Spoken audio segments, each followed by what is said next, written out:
Every single thing that Lance said was right. And we're in an environment right now where being right has literally no connection to the effectiveness with which you push your talking points.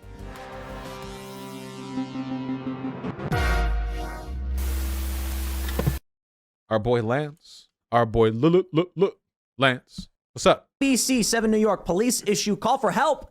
Outrage continues to grow over deadly subway chokehold encounter. So the death of a subway rider who was put into a chokehold by a former Marine on the train has been ruled a homicide, and now activists are calling for charges to be filed. They have planned several protests and rallies on Thursday as the NYPD has issued a call for public help in their investigation. Jordan Neely, 30, died from a compression of the neck, the city's medical examiner determined Wednesday. Neely is recognizable to some New Yorkers as a Michael Jackson impersonator who regularly Okay, I need to see the video. They're not going to go over it because everyone's already seen it. Otherwise, I'm not going to have any idea, and I'm looking at it. Okay, the video starts with the choking. What happened prior? The tragic ordeal began when the 30-year-old Neely, dressed in dirty sweatpants and a stained white t-shirt, nice details, barged into the northbound subway car after the doors opened at the 2nd Avenue in Lower Manhattan just 2:30 p.m. on Monday. Neely began tossing garbage around and yelling at frightened riders, prompting many to quickly retreat down the subway car. He started screaming in an aggressive manner. He said he had no food, he had no drink, he was tired, and he didn't care if he went to jail. He started screaming, he took off his jacket and threw it on the ground, and then somebody put him on a chokehold. Is that it? Did he physically aggress on anyone? Or was he literally just being belligerent? Being belligerent is our God-given right. That's it? That's okay. All right. Well, all right. Okay, fine. Okay. There. Turning desktop audio back on. Okay, nice. All right. I thought he hit someone. Well, okay. If he hit somebody, that doesn't necessarily mean that he deserved to die, obviously. But that is definitely a lot more than him not doing anything physical. He just yelled at people? Just being loud? He just threw trash? Okay. Danced in the Times Square Transit Hub on Monday afternoon. He was yelling and pacing back and forth on an F train in Manhattan. Witnesses and police said when he was restrained by at least 3 people, including a U.S. Marine veteran who pulled one arm tightly around his neck. A physical struggle ensued, leading to Neely losing consciousness. He was rushed to Lenox Hill Hospital, where he was pronounced dead. On Wednesday, a medical examiner determined Neely's his death was a homicide. However, that does not mean the case will be prosecuted as a homicide. Okay, that's the stupidest bit of writing I've ever heard. As a murder, they mean. Homicide means death caused by person. It doesn't mean what? Criminal. So what they're trying to say... Yeah, that's what they're saying. They're saying the medical examiner determined it was a homicide, but that doesn't mean it'll be prosecuted as such. That's a normal... Okay, yeah, okay. From what I saw in the video, the chokehold in the ground seemed pretty completely indefensible from any perspective.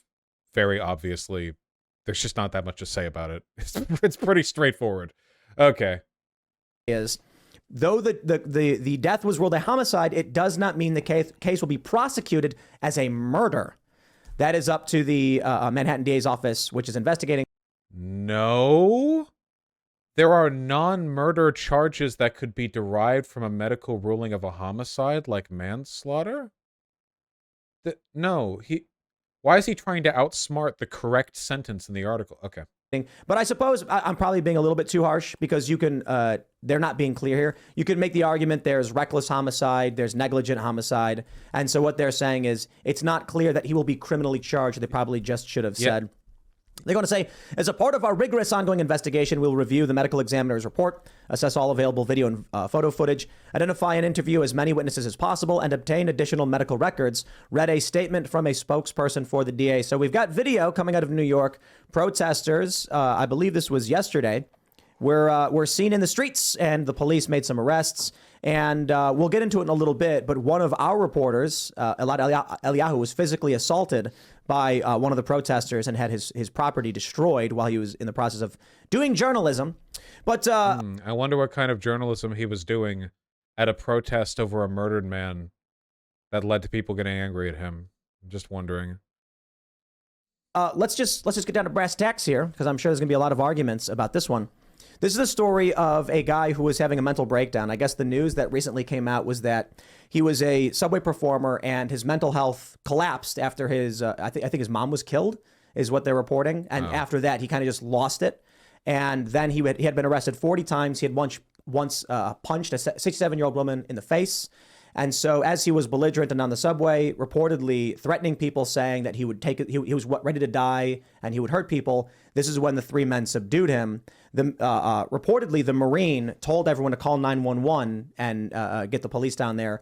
And then he ended up dying, which has resulted in the left, like AOC, whether or not people were, I don't know if you consider her left, but AOC. Yeah, she's progressive. She said this was a public murder. I forgot. Totally forgot. Lance! My boy Lance! Sorry. What's up? I got kind of carried away by the subject here. And now you've got protesters calling for this guy to be arrested. They're saying he committed a murder. And I think this is actually a really good example of what is described as anarcho-tyranny, in that you had 25 people pushed onto subway tracks in the past year. You've had like a woman get on a train in Philadelphia. And we don't hear a single peep from any of these politicians, from any of these activists, until someone actually stops the guy. Was Jordan Neely the guy who pushed 25 people onto the subway tracks? Damn. Tim's got a point. I'm glad somebody put that menace down. Holy shit. He's like the one-man criminal of all of New York City's subway system. Oh my God. Jesus. If you go back 7 years... Kills him, right? Kills him. He killed him. Sure. Yeah. So when someone is being violent and then someone else acts in self-defense of others and the person dies in the process, now there's all of a sudden calls for, okay, so this guy should be criminally charged, but there was no call for stopping the 25 people being pushed on the subway tracks. What? I'm pretty sure. Okay, if there is video of somebody pushing another person onto the subway tracks, there would be like a lynch mob out for them if they weren't arrested. If there was a video of a person and their name was known and they knew the name of somebody who had pushed somebody onto the subway tracks and the cops had not gone after them, there would be a lynch mob looking for that person. His entire life would already be ruined. He would have to flee the country. Why are we pretending? The conservatives always do that. They're like, you're sad about George Floyd's death, but where was the left when my coffee order was wrong last Sunday? What the fuck are you talking about? Deal with the actual conversation. That's an ongoing and acceptable thing, I suppose. It's true. The left does believe that's acceptable. That is true. Never going to sit here and try and defend people pushing people on the subway tracks. That's a crime. Like, that's terrible. Attempted murder. Yeah, exactly. Especially if they die. So that's horrible. No one's going to be on the other side of that argument. But in terms of like the guy who just got killed, isn't, and you can correct me if I'm wrong on this, doesn't, in self-defense, the proportionality of what you're doing has to be in response to the actual aggressive actions of the person, right? It has to be proportional. Is that correct? So you feel in your mind that it was a proportional response for him to choke him out to death in that situation because he was going to become such a threat to the person who choked him out. But you made a big leap right there. What's the leap? You're ascribing intent to the Marine to kill. Oh, I'm not saying he intended to kill him. I never said that, but he did end up killing him, right? No, well, hold on. Intent to kill is not relevant, okay? What matters is the action you take and its likelihood of leading to death. The kind of chokehold that he was doing, if I'm not mistaken, is one of those, like, I'm pretty sure the police are instructed to only do it for like a couple seconds or something. Like, the chokehold that he was doing was the kind where, like, they'll tap you out in MMA, like, really quickly, but he held it for like 30 seconds because it's blocking your neck, you know? Yeah, like, lethal force is lethal force, right? His throat was crushed. Yeah, like, that can kill a person. So the intent isn't what matters. What matters, did you intend to do the thing that has lethal potential, right? Like, if you punch someone really hard, that you may not want to kill them with that. But if you do anyway, well, that's not even the case, because punching someone isn't considered like an action that has a high likelihood of lethality. But holding a choke like that for a long time is. So I guess it's more like stabbing someone, but going like, oh man, it was a meme actually. I don't know. Whatever. Just move on. Right. That's immaterial. What has to be material, Tim, has to be, is he doing what he's doing? Are you making a proportionality argument, or are you making I'm asking you that because what he did proportional to the threat? Yes. So the threat that he was going to do. It is proportional to subdue someone that is threatening other people and saying he'll die in the process. And end up killing him, even if that was... See, now you're doing it again. You're ascribing intent. Also, first of all, no, it's not. Wait, if you go in public and you go up to someone... So first of all, this Jordan guy, I don't think he as far as I can tell, as far as I saw in the article, he didn't say like, I'm going to kill you or anything. Even if you went out in public and said like, hey, I'm going to beat your ass, that doesn't mean somebody gets to draw on you and shoot you in the head. That's not how that works. No, I'm not ascribing intent. I'm saying the results. This is what happened. The guy's dead. He's dead, right? Results are immaterial to the proportionality of action. So the proportionality of action in your mind was justified to what he was doing, his actual actions. How long did he hold that chokehold on Jordan Peele? 15 minutes. Right. Okay. So yeah, that is a lethal thing to do. Okay. So the proportionate. So well, yeah, that is a lethal thing to do. Yes. So I am drawing my firearm. I am non-lethally firing at this man in the head. My intent is not to kill. Okay, right. So his actions were intentionally lethal. I don't know what else to say there. The guy on the ground while he said call 911. Killed him.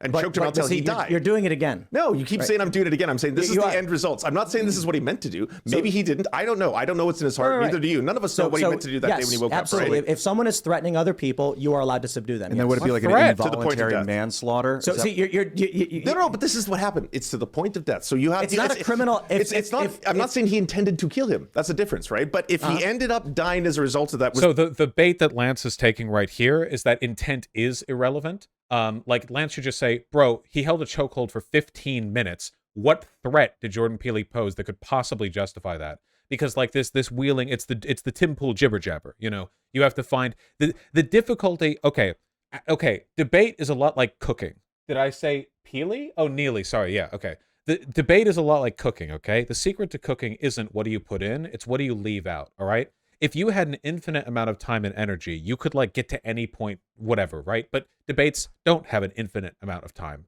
You know, they last a finite length of time and people's attention spans are often lower than the length of the debate. So knowing what to not engage with is often the real trick, you know, not to take bait, not to get focused on this, the other. And the trick here, right, is you focus on the critical point, the emotional point, you know, what's the actual crux of this argument? And it's not intent, but Timpool wants it to be. Timpool is talking about intent way more than Lance is here, right? Lance is trying to talk about something else, and Timpool keeps trying to bring it back to his, bro, he didn't know, bro, you know. The effort here is to distract. It's jibber jabber. I love that. I love saying that. It makes me so happy. Is that proportional? Yes. He needed to be killed. No. Or he could have killed someone else. Hold on. Stop that. You can't. You keep trying to say needed to be. No. But that's what happened. The Marine. That's the end result. You're saying the Marine tried. So Lance could avoid this if he said he had to be held in a deadly chokehold for 15 minutes. Because that's an objectively correct statement. The chokehold led to a death. It's a deadly chokehold. To kill him. No, I didn't say that. Then you are saying that I'm saying that. You're putting words in my mouth. I'm saying that's what ended up happening. Let me respond. Then why would you say needed to be killed? Because what he did to him, his chokeout ended up with the guy dying. So that was the end result. So his proportional response to what he thought was a threat was that I'm going to choke him out. I'm not trying to kill him, but I'm going to choke him out. Whether or not he dies is going to be something that we're just going to remain to be on the cards, right? This is chance. We'll leave it up to chance here. So you are making a huge leap right there. There's no leap, Tim. Yeah, what he's doing is that proportional. Is choking someone with the possibility of death. With the possibility of death. Yes, okay, so absolutely. So that's I'll tell you this. Let me tell you. So if someone tried illegally entering my home, sure, I will use whatever force necessary to stop them from illegal entering my home. It was a public subway car. Entering my home, right? I have the legal justification in the state that I live in to use whatever force necessary to stop someone from entering my home. It was a public subway car. Legally. Now, you can't invite someone in, and there's actually some legal barriers here. Like, if someone actually walks up to your house and the door is open and they walk in, that's actually not an illegal entry. Mm-hmm. It is to a certain degree, but it's like trespass. Sure. It's like your door was open, there was no obstruction, and then you'll make an argument about entering the domicile could be considered fourth-degree burglary, depending on which state you're in. If they actually open the door and enter, they've now committed felony burglary. And you are entitled in West Virginia to use whatever force necessary to stop someone from illegally entering your house. It was a public subway car. That doesn't mean you just intend to actually kill someone. So in terms of... No, hold on. So see, all Timpool wants to do is talk about intent, okay? You have the right to shoot someone who breaks into your house, okay? But if you point a gun at a person and you start shooting them, all right, that's intent to kill. It doesn't... Your actual interpersonal brain intent is irrelevant to the actual intent, which is, did you intend to use deadly force, which the gun is, which a 15-minute chokehold on the ground is.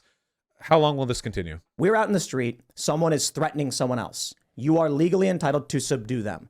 Now, Even if that even in the act of doing that, he could kill them. Yes, absolutely, absolutely. Because where you're going with it is like, what act of subduing would be permitted in your mind then? Like holding his hands tightly? Subduing one for that what? doesn't have a possibility of death, I would say. Because wait, also, I like how Tim's implying that there's no way to subdue somebody without a 15-minute death chokehold. Like we've not invented, listen, martial artists have been working on this for millions of years, and no one has thought of a way to subdue somebody without choking them to death when they haven't touched you yet. You know, nobody's found a way yet.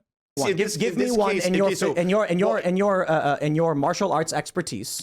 Zero, absolutely zero. Okay, so there's a problem. And I think I can contend that no one here has any, right? Am I in a judo room? I've just watched a lot of movies. No, but sharp elbows. But no, none of us have black belts. We don't know this shit. We're just a bunch of people who talk on the internet, but now right? going black belts. I mean, I have hostile environment training, and I have some minimal martial arts training. Minimal.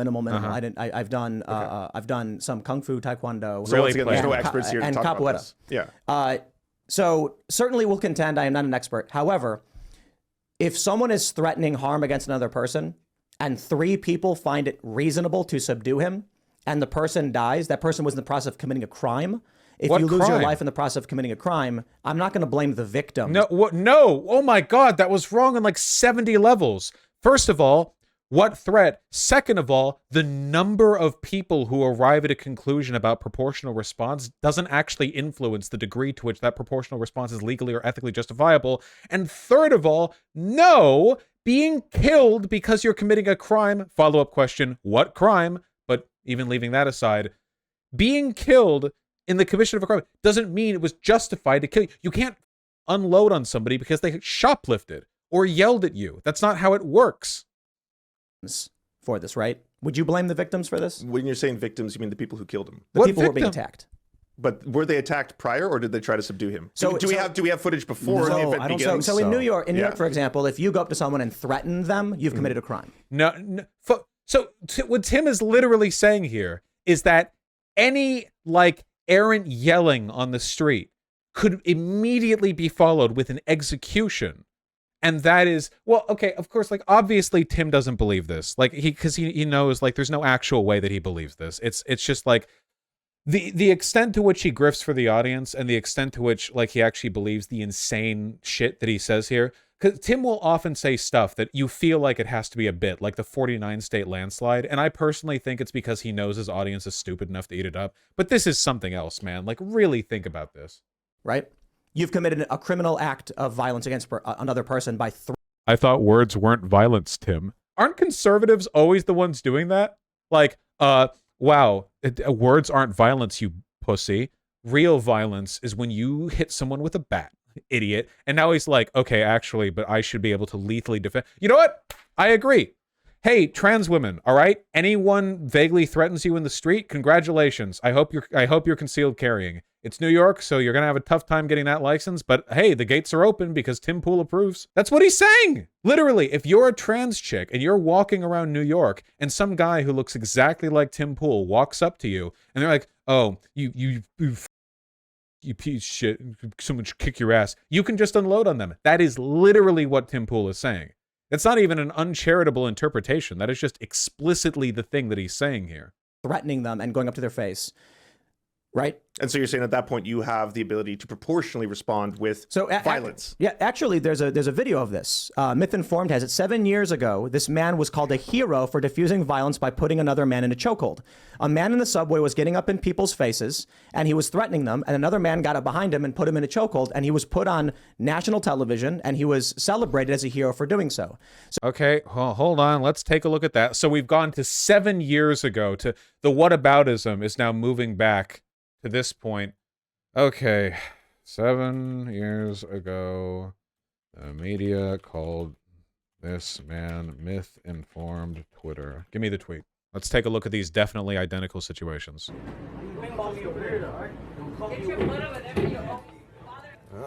Now that guy is Adrian Kazmarek. He stepped in to defuse what could have been an uglier scene. He's a businessman. He runs the company Future Health LA, and this doesn't even show what the guy was doing beforehand. It was. I noticed that chokehold wasn't for 15 minutes, by the way. Lullaby time. There he goes. Down, down, down. It's like, so again, the difference between holding a person in a choke for 10 seconds and like 15 minutes would be the difference between like dropping somebody with a punch and then getting on top of them and continuing to punch them into the ground for like 5 more minutes. You might notice that, like, hey, have you ever, like, I don't know, gone outside or thought for a second where like, oh man, there was somebody being really crazy at the pub, and they was like threatening people, and you went, bam, wow, you knocked that guy out. Thanks. He might have beaten us up. Great. And then like you get on top of him and you're like, and they're like, well, hey, thanks, man. Thank you. For 15 minutes. Like, oh yeah, same thing. I don't even know what this guy was doing. I still don't think Jordan Neely was even threatening people, because that wasn't even listed in the New York Post article that I read, and it's the New York Post, so I'm pretty sure they would have mentioned it. Like, what threats? Chokehold, and he was put on national television, and he was celebrated as a hero for doing so. So this is what I'm talking about, a narco-tyranny. I feel like you're latching onto this completely from a point of you don't have knowledge on proper technique for subduing an individual. None of us do. Okay, right. So the problem with Lance here is basically like a failure to control the direction of the conversation. He should be like demanding answers on a couple of very specific questions. But instead, Tim is basically going on his Gish Gallop, where he's like, okay, well, you know, you don't know jujitsu, so like, I don't know, maybe there was no way to do anything about this person who didn't do anything except for killing him. Nor the legal expertise. Not this dude as well. But see that's kind of an absurd thing to just outright. Well, look. I'm going to say this guy committed a murder and should go to prison, but I'm not an expert and neither are you, therefore he should be convicted. I never said that. I'm actually asking questions because these are things that I don't fully understand about. Is it legal for him to do what he did? Yes. That's why he wasn't proportionally legal. Yes. Okay. That's why he wasn't charged. He was released. However, in this day and age, what's likely going to happen is a narco-tyranny. People. He really likes this word, doesn't he? Anarcho-tyranny is when bad things happen. People go out in the streets, they protest, and the police say, for political reasons, we're going to go find this guy and we're going to arrest him. But I don't know. It depends. Unfortunately, we don't have footage of what happened before the chokehold. That's what I'd like to know. But if there's enough people on the train that are witness to what was happening, and they're like, yo, he was threatening all of us, then I think the cops are not going to mess with that guy. And that's what was reported. And there were 3 men trying to subdue him as he fought back. So if they attacked him, then yeah, he would fight back against the people attacking him. This is like 5 people jump you in an alley and it gets recorded and they're like, bro, you must have been pretty dangerous for 5 people to attack you. Yeah, what is the language here? Vasquez told NBC New York that Neely got in the train and began to say somewhat aggressive speech. Somewhat aggressive speech. Death sentence. Saying he was hungry, he was thirsty, he didn't care about anything, he didn't care about going to jail, he didn't care he gets a big life sentence. Okay? Anything? Also, by the way, the police don't decide whether or not to charge somebody. The district attorney does. The police just arrest you or not. If the police showed up to find that you had just killed someone with your chokehold, but then they let you go, that doesn't mean that the charges have been dropped. That just means the police didn't arrest you, probably because they're pigs. The district attorney is the one who decides. The district attorney is also a pig. So, you know, it's not the most reliable process. There's no debate that this guy was acting violently and threatening people and even said he was prepared to dude, I'm debating this. Die. At that point, you have what could be a terroristic threat. Now, are you telling me that you would not put a man in a chokehold to prevent what might have been New York City's 9/11? A 9/11 was moments from occurring, and it took 3 people to stop this 9/11, and you're saying that Osama bin Neely is the victim. Yeah, words aren't violence, motherfuckers, when they're trying to justify a black guy getting lynched. Actually. I think if a guy got on a train and screamed, I'm going to cause harm to people, and then said he was willing to die. Did he say that? Did he scream? Was that something this guy said? Joe Neely kicks down the subway doors. I'm going to cause Yeah. He didn't do that. Tim is evil. Yeah, Tim is evil, of course.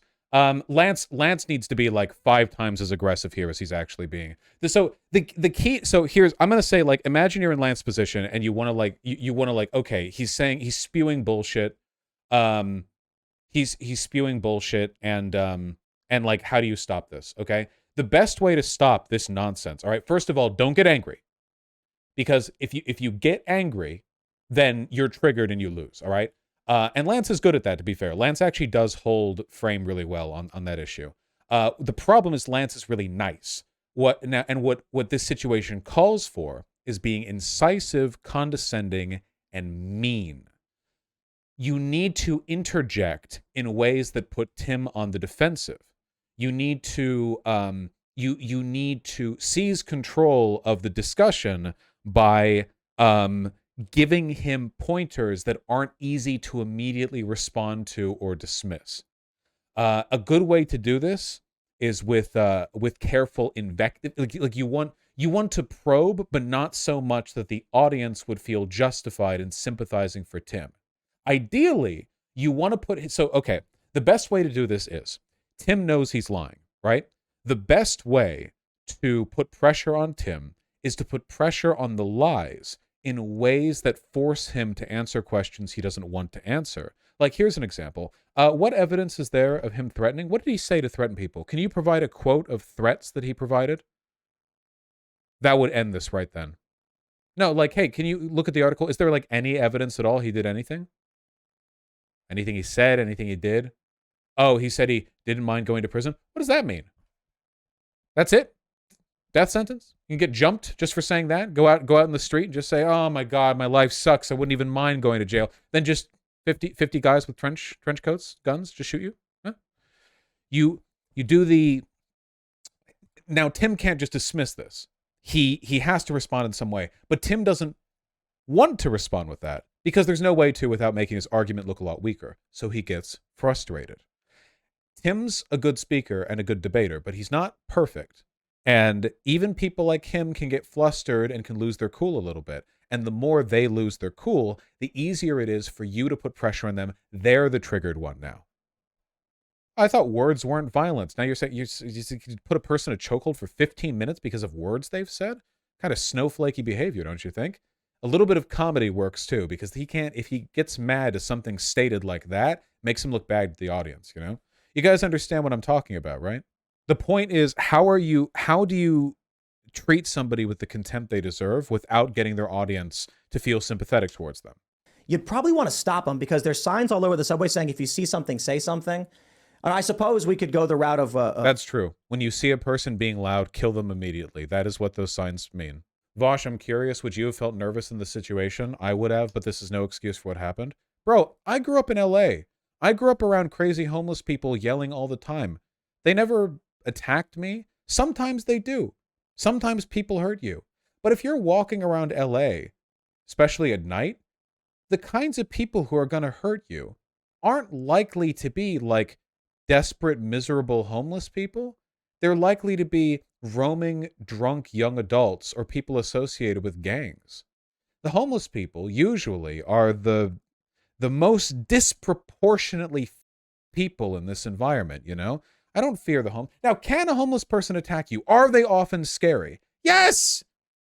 Don't be an idiot. Don't pretend. Again, I grew up in LA. There are some big, mean homeless people that'll yell at you. You don't know if they have a knife on them. Have they ever drawn a knife on me? No, but it could happen, sure. But just because they look and act scary doesn't mean they should be subject to some kind of extra, ultra harsh standard for legalized violence. You can use lethal force on a person if they demonstrate that they are going to use lethal force on you, and in some other cases, Castle Doctrine, they're going to rape someone, blah, blah, blah, you know. If I have a gun in California, which is not an easy task to get a concealed carry license, but if I did, and a homeless person shouted at me, yelled at me, and I drew and shot them in the head, I would go to jail. Rightfully so. If they pulled a knife on me and I shot them in the head, I would not go to jail, because they demonstrated an intent to apply lethal force to me And I responded in kind. A 15-minute chokehold is lethal force. It is an action which is likely to kill. A bullet doesn't have to kill, you know. Guns aren't referred to as lethal weapons because they're guaranteed to kill. They're referred to as lethal weapons because they're likely to and capable of killing. Pretty easily, too. Same with 15-minute chokeholds. It's lethal force, disproportionately applied. Personally, in my opinion, I find the 15-minute chokehold to be a lot more egregious because a person getting scared and panic firing at a homeless person is disgusting. But it's also potentially a flash of bad decision-making, an instinctual, regrettable reaction. I'm not saying it's good. It's not. A 15-minute chokehold requires a pretty significant commitment. California has strict escalation laws. You could still go to jail if you pull a gun on a person with a knife. Okay, well, California's cucked when it comes to guns. So what do you want from me? Okay, never mind. If you're in Cuckifornia, let the homeless person stab you to death. When Luke Rudkowski had that video, there was a guy in a subway with a knife stabbing people, and the cop said, "We're not going to get involved at all." And then some guy had to try and intervene himself. It's funny. That guy's a hero. Yeah, that was... Wait, what? What, a guy was stabbing and cops looked at a guy stabbing and they were like, no, we're not going to... What? What? I don't even know what he's referring to. Oh yeah, here it is. Matt Walsh retweeted Alexandria Cortez's tweet from 6 hours ago and asking specifically, what are they supposed to do? What are people supposed to do in this situation? Are they just supposed to sit there? If someone's screaming, they're gonna hurt somebody. You just sit there and wait until they actually hurts the person, and then... Did he even scream he was gonna hurt somebody? So the answer is no. But also, yeah. Depending on the kind of threat, sometimes you just listen to the person yelling. So if I'm walking by an alleyway and there's a homeless guy going, I'm gonna fuck you up, and he's like 20 feet away from me, just in an alleyway, yeah, I can't draw a gun and shoot him. Yeah. Now, if he like ran up to me and was like, hey, you, I'm gonna hit you, and he's like, okay, well, hold on. Now we've escalated the situation here a little bit because now not only do we have a verbal threat, we also have like a demonstrated interest in carrying it out. A threat on its own does not automatically get lethal force in response. If that was the case, then everyone from Twitter would be shooting everyone else on Twitter. Because like everyone on Twitter is saying like, oh, you, kill yourself, blah, blah, blah. And then like, it's like, oh, okay, well, let's all just meet in a big field in like Montana. And yeah, the good ending. Every Twitter user just all meets in Montana and draws at noon. Can you respond? And I'm just curious, you know, honest question. We have the story from the Daily Mail from October. 25 victims have been shoved in front of subway cars so far this year. What does this have to do with what we're talking about? I feel like they're trying to gaslight us. Every time I read the story, I feel like surely I missed that he had a knife or something. That is exactly what they're trying to do, yeah. They want the average conservative, the average timpool audience member, you know, brain damaged enough as it is, to hear all of this bullshit. And this is why I think Lance should be like way more specific. What exactly did he do? And just think like, oh yeah, he was menacing, he was attacking them, when no such thing apparently was happening. The point is gaslighting. 2 victims were killed. Where was the protest? So there's no connection. It's literally like, people are mad about this one death. What about these other deaths? Where are the protests? Well, as is often the case, people tend to protest when the murder of a person is not criminally dealt with. If a person is shoved in front of the subway cars and they're caught on video, the cops will arrest them. But this guy was let go by the police. That's what the protest is for. This happens guys, how many times has this happened? A black person has been murdered and the murderer gets off and people protest, and then they're like, well, what about this one time a black person killed someone? And it's like, you look at the story and they got arrested immediately afterwards. This has happened so many times. Like every single time. Well, you know, where was the video footage of it? There is video footage of it. Is it Why didn't Lance respond there? Yes. Public video footage? And I can't play it on YouTube, but yo, there's video footage of people being pushed in front of trains. And the cops got there, identified the person, then let them go. Did that happen? Is that true? Where's AOC? Where's any of these protesters? Nowhere to be found. Anarcho-tyranny is that when the criminals do it, as explained in, what was it, Solzhenitsyn, the Gulag Archipelago, When a criminal does this act in the Soviet Union, they didn't. That's just a criminal. That's what they do. But when you, the citizen, defend yourself. Did you hear the audio in the video? There are several people telling the Marine to let the guy go. Apparently he shits himself and the Marine keeps choking on him. Well, yeah, he wanted to kill him, probably. You knew better. But so you're blaming AOC for not bringing attention to this specifically? So as in, Blaming? like, or you're saying that criticizing. she's hypocritical because she doesn't talk about the people being pushed in front of trains, but she's talking about this now? Is that what you're saying? I'm not saying hypocritical. No, I'm saying I have a question of why now? Why only when people are victimized and they defend themselves are we now upset about what happened on the subway? See, what Tim doesn't know is that the people who were pushed onto the subway tracks yelled a little bit at the person who pushed them beforehand. We're talking about a poor homeless person who attacks people. may have been having an episode and died in what ended up being the struggle. So why are the people who were subduing him victims? What makes them victims of this? He assaulted them. So you have that on camera that he assaulted them first. Okay. According to all the news reports and the police and the witness statements. Can we see the footage? I want to see. I haven't seen that yet. I think we can show that. He hasn't. Oh, did this happen like when Lance was heading out? Was this like breaking news right when Lance got there and he hasn't seen it yet? Yes. Oh, okay. That's really okay. That's why. I was thinking he's speaking with a low level of confidence. I hadn't seen it because I've been on vacation. Yeah. So yeah, dealing with shit like this with like no prior. Yeah, that does suck. It's with Tim. They do like to talk about current events, the timcast show. So you want to go like, okay, well, what are they likely to talk about? You know. Well, okay, so according to the news reports, the witnesses and the police, he went and threatened violence against people, which is assault. And right. No, he did. Wait, no. First of all, no, that's not assault. Not necessarily. And second of all, with what threats? What did he say? But you're saying he specifically threatened violence against the people who subdued him. Do we have evidence of that? It's one thing for him to be in a train being like, I'm upset. You're not winning an argument here. Tim doesn't respond. Right there, see? He doesn't want to respond yeah, he knows, because he knows he's lying, you know? Right there.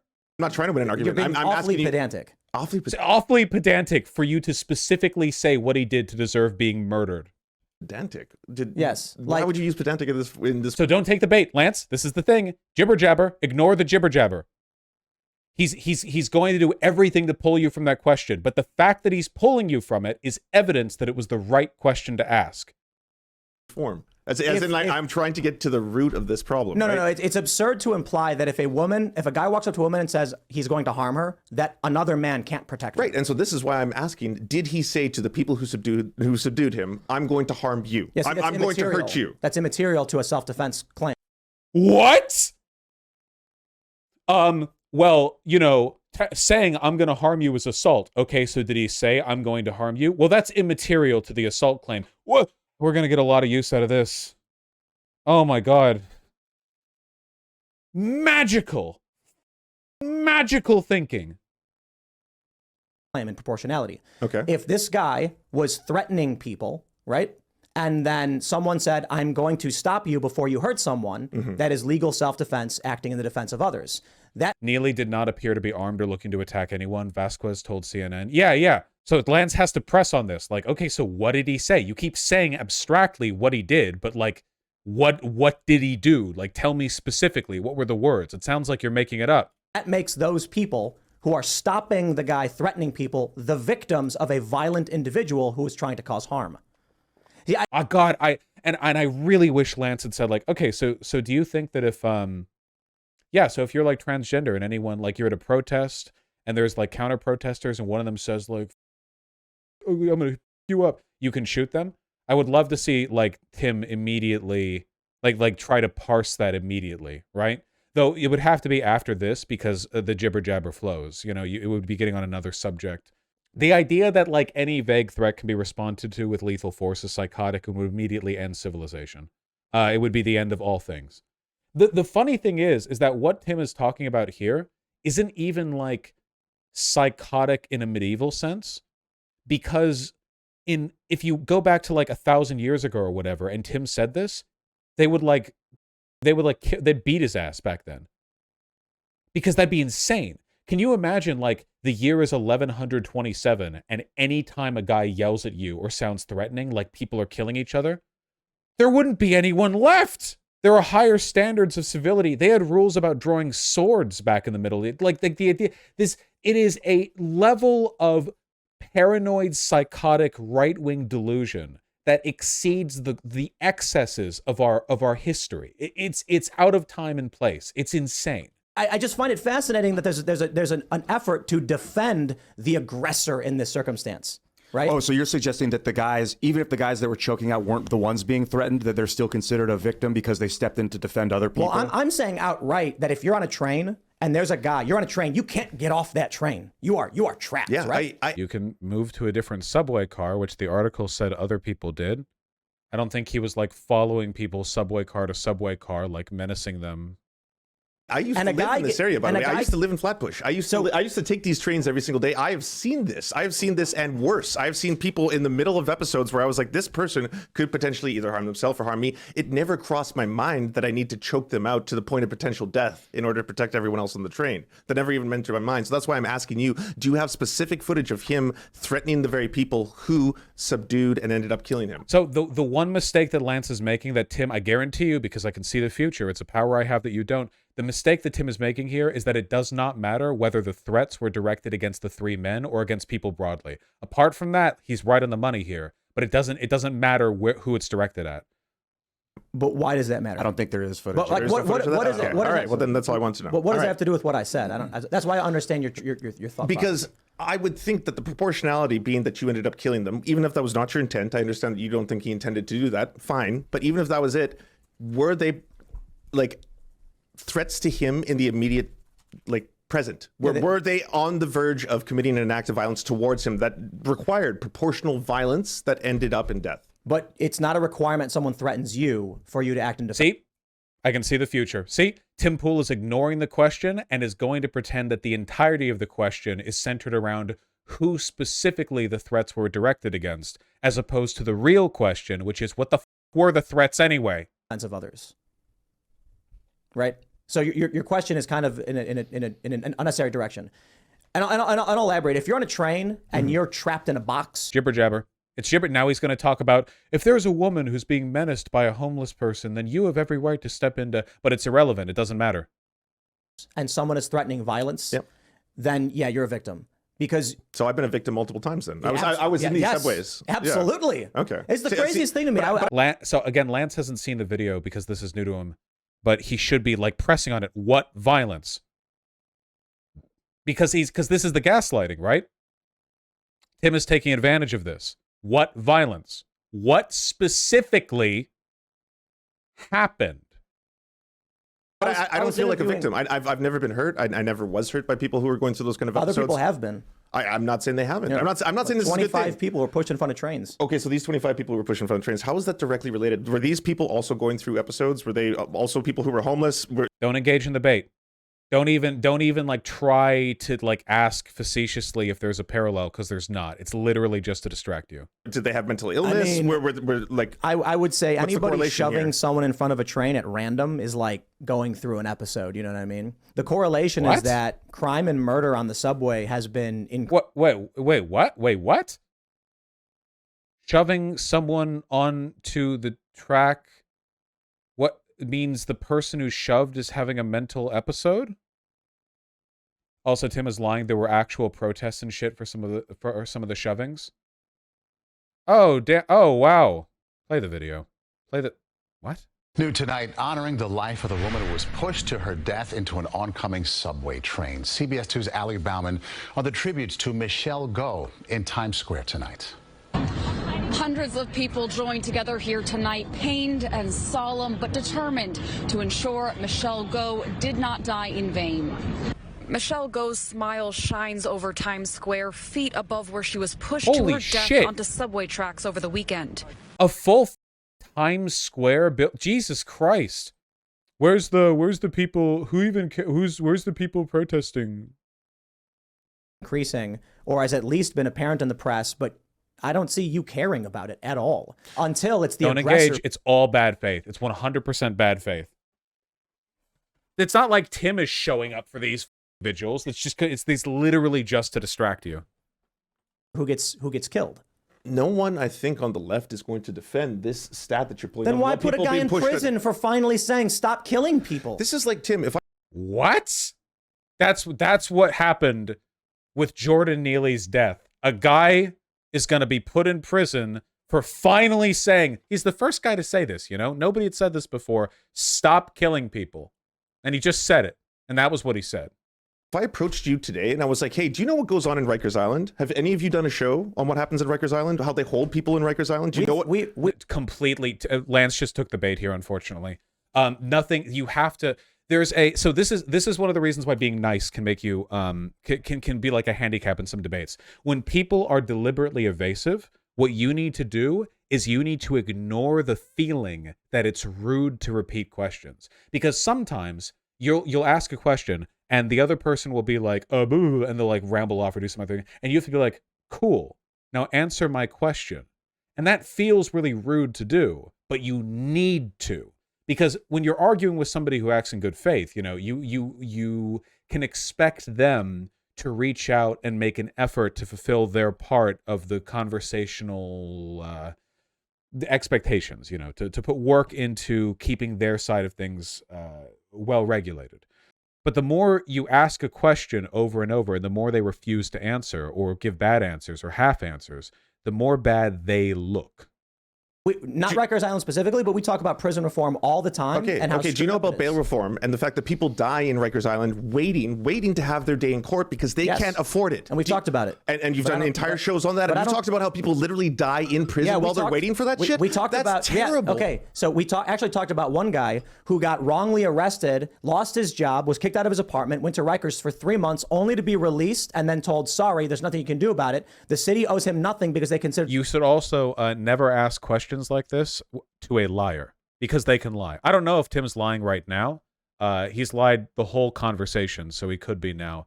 But asking questions, you know, like, well, where were you with this, or what'd you say about this? You know, they'll lie. It'd be like asking Tim Pool, like, well, oh, you claim to care about the common man. What about healthcare? Have you talked about like healthcare and improving healthcare costs for Americans? And the truth is, like, Tim Pool wants you to die in a gutter with tuberculosis. He wants to piss on your corpse. You know, but he'll lie and pretend that he's been some kind of principled supporter for Medicare for all for like 15 years or whatever, you know. So you don't ask questions like that. The prosecution... He did ask that healthcare question later in the episode. And what did Tim say, Prague Pro 96? To be malicious. But this is the problem, man. Like... We talk about stuff like this all the time. But the example you just gave me was not me talking about the systemic problem of people who are poor being in Rikers Island before they get to trial. They die before they're not released. You just gave me a story of someone who was released prior to that. I'm giving you an example of a specific show we've actually talked about. And of course, this is now, Tim has succeeded in the sense this is now all completely irrelevant. About someone wrongly held and had their life destroyed. Okay. Now, of course, we can go on further and say, yes, people have died. Yes, the system is corrupt. And my point is this. When we talk about stuff like this, like, wow, in October, we talked about 25 people being pushed in front of train cars. You guys just shit all over us and ignore these problems. Then finally, when three guys... The left shits all over Tim for coming out against people being... Actually, you know what? I'll agree with Tim on this one. The way in which Tim Pool covered the subway people getting pushed in front of the trains was probably really shitty, and I would criticize him for it, yeah. Not because I'm pro pushing people in front of trains, but because he definitely was really retarded when talking about it. Or in this, I told you, no one's on the other side of this. No one is pro push people onto trains. Where's your protest? Where's your protest? Where's my protest? Yeah, where's your protest? Where's your Rikers protest? We had it on the show, but you don't watch the show. You did a protest? You did an actual protest. You guys stood up and then walked. So this is false righteous indignation, obviously. Tim's not actually upset, and he doesn't actually have any strong feelings about whether or not, you know, Lance has talked about this. This is an act he's doing because he's succeeded here. The goal was... Can he divert from the actual topic and feign outrage that Lance hasn't personally attended a protest for one of some people who got pushed in front of a train at some point, somewhere, sometime. And now he's done it. Now he's here. And this is why you never want to accept any of this, because it's clip farming. He's just looking. Now there's like a nice little 30-second clip here where it's like, you know, a leftist confronted with the fact that they don't care about the, you know, that kind of bullshit.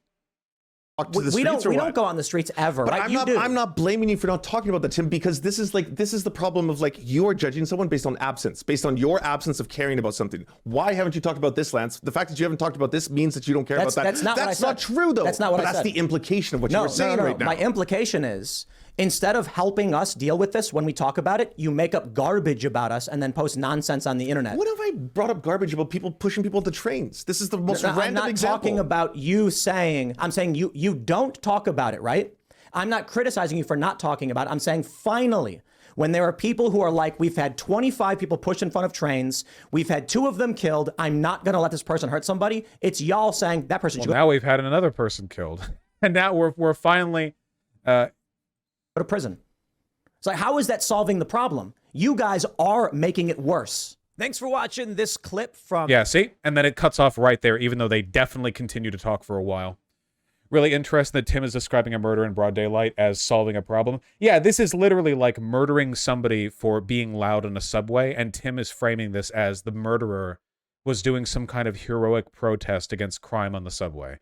Yeah, there's a 2.5-hour VOD. Not for any amount of money in the world, thank you. I looked it up. The train pushers have all been arrested because they're on camera and shit. Damn, that's crazy. It's almost like, generally speaking, the reason people protest is because they feel like there's an injustice outside the actual random crime. A random murder is an injustice, of course, but it's a much greater injustice when the police look at it and vet it by not arresting the person. Yeah, it's so. Yeah, I do genuinely think that timpool is a good debater. He's pretty good at weaponizing fake righteous indignation. You know, I hesitate to call him, apart from the fact that I actually say it a lot, largely because, you know, he fakes everything that he says. Yeah, he's a weasel. He had a lot of openings. Well, Tim will okay. This sounds like kind of arrogant, but like the first time that I went on timpool, I did pretty good. Not perfectly, of course, you know, but I did pretty good. The second time I went on timpool, Tim backed the fuck away from me and let Charlie Kirk do the debating. And then Charlie Kirk was deferential 5 minutes in. If I went on timpool again, he wouldn't act that way with me. Timpool proportions his response to the competence and the awareness and the knowledge of the person that he's talking to. And I've seen Lance debate, and I think that sometimes Lance does well and sometimes he does poorly, but I think he overwhelmingly does well when he's talking to people who act in good faith. Tim doesn't at any point, which means that dealing with him is more of a rhetorical exercise in calling out dishonesty and pressing points and not taking bait than it is like a good faith engagement with the points. It's very unfortunate, the environment that we're in right now, because like every single thing that Lance said, or maybe almost every, I don't remember everything, but what he said was right. And we're in an environment right now where being right has literally no connection to the effectiveness with which you push your talking points. It's not even that it's not good enough. It's like there's no connection. The stuff Tim was saying there was completely insane. It was delusional. If you meet someone like Timpool IRL, what would your bullet points be to remember if we went to debating a topic? How do we approach them? How do we identify their bait? If you met someone like that IRL, you wouldn't debate him. You just like same at the grocery store or whatever, right? I mean, you mean like go on his show? If you're in conversations like that, you have to have a rock solid understanding of exactly what you want to talk about, and you want to repeatedly press them on the weak points of their arguments. The weak points of their arguments are the things they'll try to pull you away from. So the more they deflect, the more they waste your time, the more you pull you away. That's an indication you're onto something good. You know, their weakness is something in all likelihood they're aware of if they're so an honest interlocutor is often not aware of what their weak points are, because a person who honestly believes what they're talking about probably doesn't think there are weak points in their argument. They might understand there are some issues where they're more or less knowledgeable, but for the most part, a person who is committed to their position probably isn't going to try to actively push you away from it because they think they're right. They think that given enough time and exposure, you will, even if you won't come around, you know, at the very least, their position will be acknowledged by the public. Their audience is correct. But a person who's a known liar, who knows they're lying, who knows they're deflecting, knows their weak points because they know what they're lying about. So they'll try to pull you away. Did you see? God, man, I wish it was perfect. I called it perfectly. Lance asked the right question, and everything Tim talked about for the next 10 minutes was nonsense. Lance specifically asked what was said to constitute a threat, and Tim responded with what was something like, well, that's not material. Or what was it exactly that he said? Oh, come on, you're being pedantic, And then from that point forward, every word out of Tim's mouth was an effort to pull Lance away from that specific question. So learn when that is happening. If you're trying to push somebody on a point and you feel like you've got them on something, like you've got a question, you really think they can't answer that well, and then they bring up some other point, don't address it. Just don't. Just ignore them. You have your point. And if they repeat their point again, they're like, well, why are you ignoring? And you can just say, I feel like I have you, and you're running away from it. Now, I can answer yours after you answer mine. And then you repeat your question. The whatever, And you have to be good about that. And you have to be rude, too. You have to be very confrontational. Would you ever go on Tim show again? Yeah, sure. I hate flying out in person for somebody, but I'll do it for Tim because he's got a big platform. I agreed to go on to talk to Michael Knowles because Michael Knowles was like, who are some good interlocutors on the left? And then I got like 30,000 likes replying to him. And then the redheaded libertarian, was that a different one? Whatever, one of them said, I'll set you up. But then he didn't respond, of course, because like obviously it's all fake. They know they're wrong. They know they lie. I keep saying it, man. One of the reasons debates are hard to come by these days is because the right has more actively embraced the knowledge that they're lying. They know they're lying. They didn't used to. Not all of them. There were plenty of sincere conservatives a couple years ago, but not anymore. They're a rare commodity now.